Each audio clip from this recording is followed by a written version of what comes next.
Vamos a analizar en Agenda Económica cuánto debiera ser el presupuesto público para el próximo año luego de conocer los parámetros claves, el PIB tendencial y el precio del cobre de largo plazo.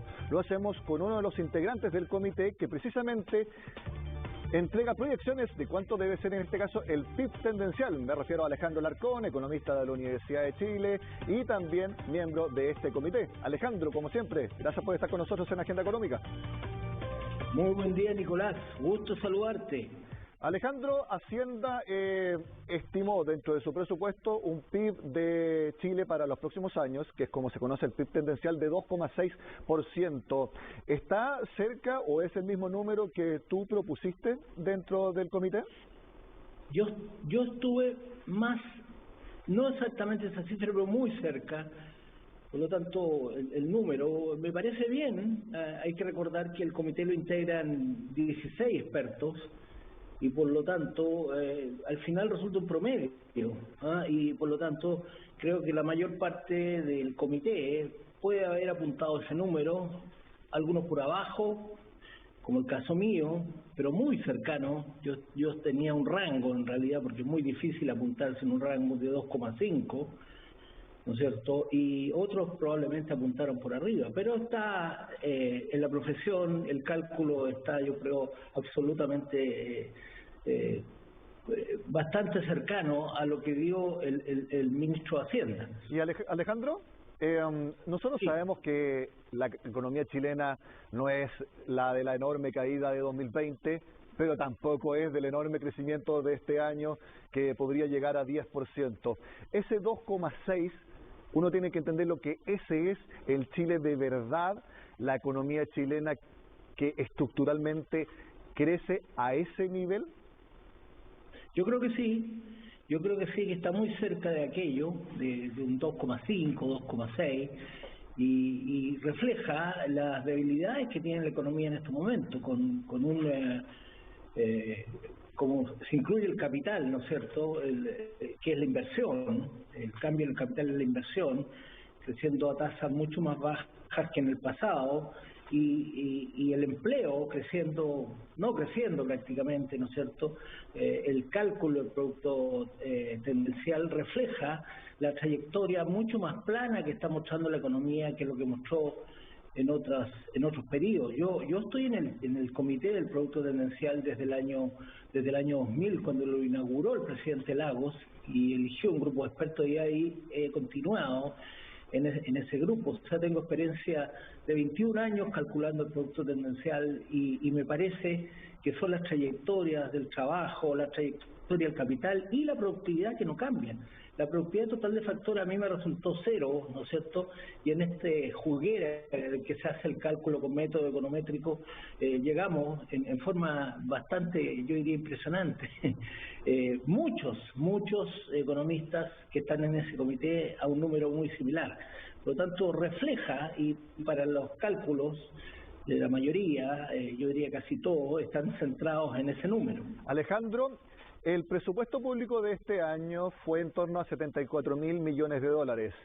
Sabemos que el gasto para este año va a ser mucho más que eso, porque, por ejemplo, el ingreso familiar de emergencia universal se extendió hasta diciembre, se añadieron otros bonos. Pero ok, ese fue el presupuesto aprobado en el Congreso para este año, 74.000 millones de dólares. A juicio tuyo, ¿cuánto debiera ser el presupuesto público que se apruebe para 2022, conocidos ya los parámetros de crecimiento tendencial y también de precio del cobre de largo plazo?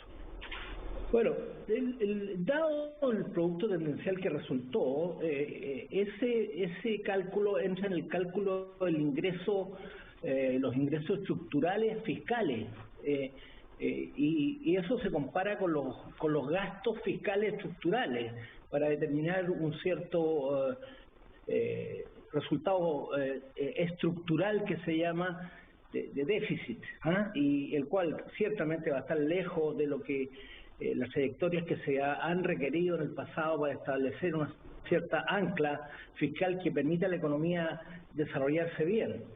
Y por lo tanto, yo creo que debería ser una cifra como indicó el Banco Central, un ajuste de un 25%, cosa que yo creo que es muy difícil de lograr. Por lo tanto, yo he centrado mi cálculo en la mitad de eso, que es un recorte, estoy hablando de recorte. Yo creo que en este momento el fisco no está para aumentar el déficit, ni siquiera para tener un déficit nulo, porque detrás está que la política monetaria se encuentra en un proceso de ajuste, y eso quiere decir que mientras más deja de ajustarse el fisco, fuerte va a tener que ser el alza de tasa de interés para evitar la inflación, que es lo que está detrás el Banco Central. Si no, no va a ser posible estabilizar el país en una senda de equilibrio y, por lo tanto, yo creo que eso es lo que va a buscar la autoridad, tener un gasto fiscal austero, ¿no es cierto?, para de esa manera permitir al Banco Central hacer la tarea del ajuste, que ya la empezó a hacer. Ahora vamos en la última ajuste, 75 puntos básicos, más la presión de las tasas de interés desde el exterior, que está viniendo porque estamos teniendo una peor situación frente a los ojos de los acreedores que impulsan tasas de interés más altas. Ahora, según Entonces, lo que tú, según lo que tú mencionas, es un mundo muy complicado porque es un mundo con inflación, con baja creación de empleo, ¿no es cierto? Y con acreedores cada vez más preocupados de lo que pasa en Chile. Según lo que tú mencionas, Alejandro, entonces, si el presupuesto aprobado para este año fue 74.000 millones de dólares y según los cálculos que tú dices, debiera rondar los 65.000 millones de dólares para 2022. Vamos a hacer ese supuesto de números. Pero eso lo va a proponer. Lo que te quiero preguntar es que lo que te quiero bien claro, el ajuste que ha indicado el Instituto Emisor y el Banco Central es 25%. Si ajustado 25% llegamos a una cifra cercana a la que tú dices, pero yo creo que eso no va a ser posible, dado lo otro que tú mencionaste. Hay una serie de demandas sociales que van a tener que se va a tener que hacer cargo el próximo gobierno. Ese es el punto, porque va a ser un gobierno que se va en marzo, el que diseña el presupuesto para el próximo año, pero el que lo va a ejecutar es uno que entra y que va a tener muchas presiones de gasto. Entonces, ¿cuán realista, mezclando las propuestas económicas con la realidad política, que no siempre van de la mano, cuán realista es que efectivamente el gobierno que venga haga ese ajuste fiscal? Sí, pero es que si no lo hace, Nicolás, ya aquí entramos en el territorio de los impactos. Si el próximo gobierno no ajusta el gasto, va a tener los otros problemas que ya aparecieron. En Chile el mayor problema de la economía fue el empleo de calidad hasta hace muy poco. Ahora, sumado a ese desafío, tenemos la inflación. La inflación es muy mala. La inflación afecta a la gente que se quiere beneficiar con el gasto público, con bienes públicos. Afecta fundamentalmente a los más pobres y por lo tanto es un dilema. Y como me enseñaron mis amigos argentinos, un dilema es un problema que tiene dos soluciones y cualquier cosa que haga va a afectar a alguien.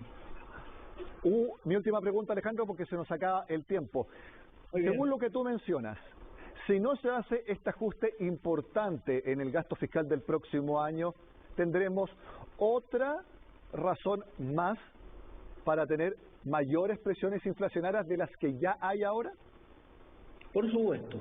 Y no solo eso, eso implica que se va a tener que financiar con deuda pública, que ya ha crecido bastante y que bordea el 35% del PIB. Pero eso que sea un porcentaje no tan grande del PIB también es un error que se está cometiendo. Porque aquí lo que importa es la tasa de crecimiento de la deuda pública. Si la deuda pública crece muy rápido, eso inmediatamente nos pone en los radares de las agencias clasificadoras y ahí tenemos el riesgo inminente de perder el investment grade o grado de inversión, lo que aleja las posibilidades de financiamiento. Por lo tanto, aquí hay que optar por una combinación que ataje la inflación, que continúe el esfuerzo fiscal, pero que también aleje las posibilidades de tener tasas de interés mucho más altas en la economía que afectan sobre todo a las pequeñas empresas. Alejandro Alarcón, como siempre, muchas gracias por conversar con Agenda Económica. Te deseo unas excelentes fiestas patrias. Igualmente, Nicolás, muchas gracias.